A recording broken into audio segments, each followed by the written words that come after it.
Jeopardy! Fans have been left shocked after contestants missed an easy question about the Eagles. Jeopardy! Contestants were stumped by a question about the classic rock band on a recent episode of the game show.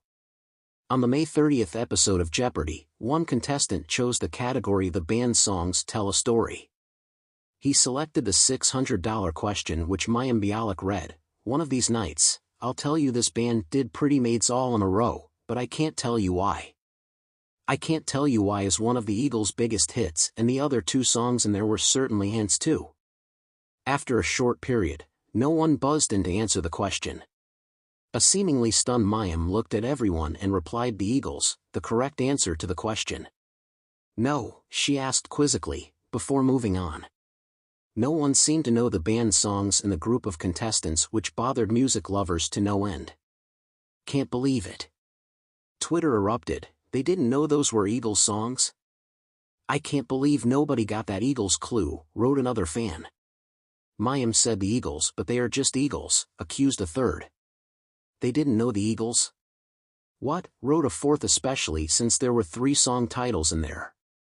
"Can you not?"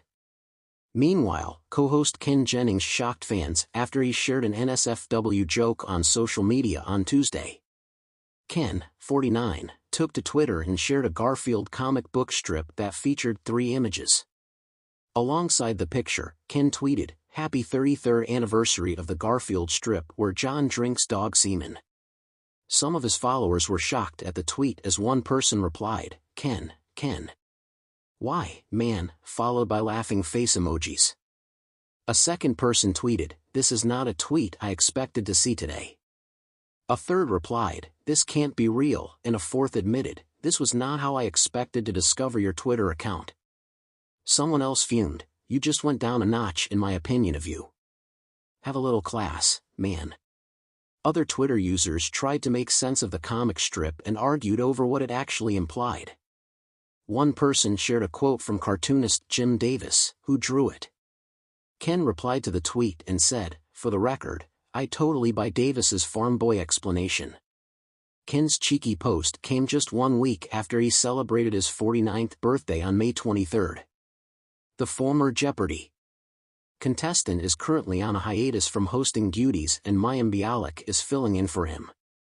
However, not all viewers are impressed with seeing Mayim on their TV screens every day. The fact that Ken won't be on screen for almost the entire summer dawned on unsubtle fans during last Thursday's episode with the actress. Mayim's mishap. It was Mayim's pauses in deeming contestants correct that is leaving fans annoyed as they took to Twitter to vent. One fan recently wrote, "I'm sure it's been said a tremendous amount of times, but if Mayim Bialik doesn't stop hesitating when answering the questions on Jeopardy, I'm going to stick my remote control right through my eye." If Mayim Bialik took any longer to say, "Yes, that's correct" on Jeopardy, she'd be replying during Wheel of Fortune, wrote another. Without someone to really root for and without Ken hosting either Masters or the regular show for the foreseeable future, the issue felt more glaring than ever. Another fan wrote to Twitter, "Well, it is a sad day that we won't be seeing Ken again until the last week of the 39th season. So, most of which is gonna be Mayim Bialik for almost the entire summer. But at least we're approaching Jeopardy's 40th season very soon. So, that's good news."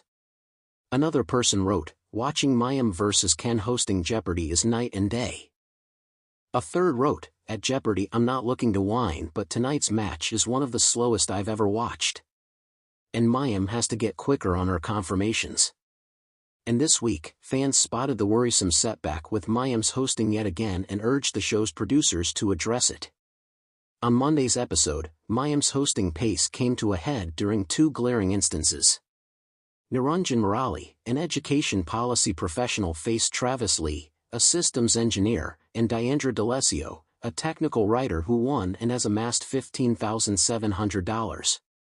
During the Double Jeopardy round, Travis selected the $200 clue. Mayim, 47, read, "To protect an ancestral cemetery, in 1910 attorney Lida Conley became the 3rd woman and first Native American to argue a case here." That's correct."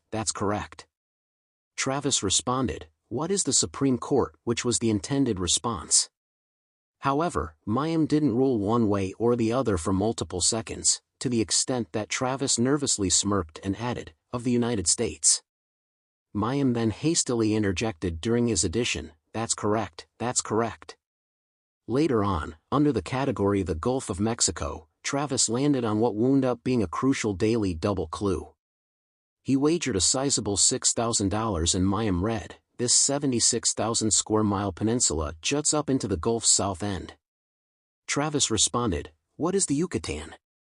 Mayim did not reply, although this was the correct response once more. So Travis added, "Peninsula," thinking again that more was needed for him to be correct. Mayim then finally ruled he was indeed correct to begin with. Many people expressed that if Mayim doesn't get fast enough at confirming contestants as correct or not, they could keep adding to their responses and go from correct to incorrect in doing so. One Reddit user put it, "I'm not posting this to open up any Mayim bashing, but do we know the reason why she pauses so long before confirming an answer is correct?" With both the Supreme Court and Yucatan responses today, the contestants started to add additional information because the pause was so long. I do worry this could lead someone to change to an incorrect response, though both answers today were still correct with the additional info. Another agreed, "It's not Mayim bashing at all to point out her pregnant pauses are confusing contestants, not to mention we viewers." That was a hugely important daily double for Travis, and when she paused for 2 to 3 seconds you could see he was puzzled, thinking she needed more information. The studio lights glared down as the familiar melody of the Jeopardy theme echoed throughout the audience, signaling another exciting episode of America's favorite quiz show.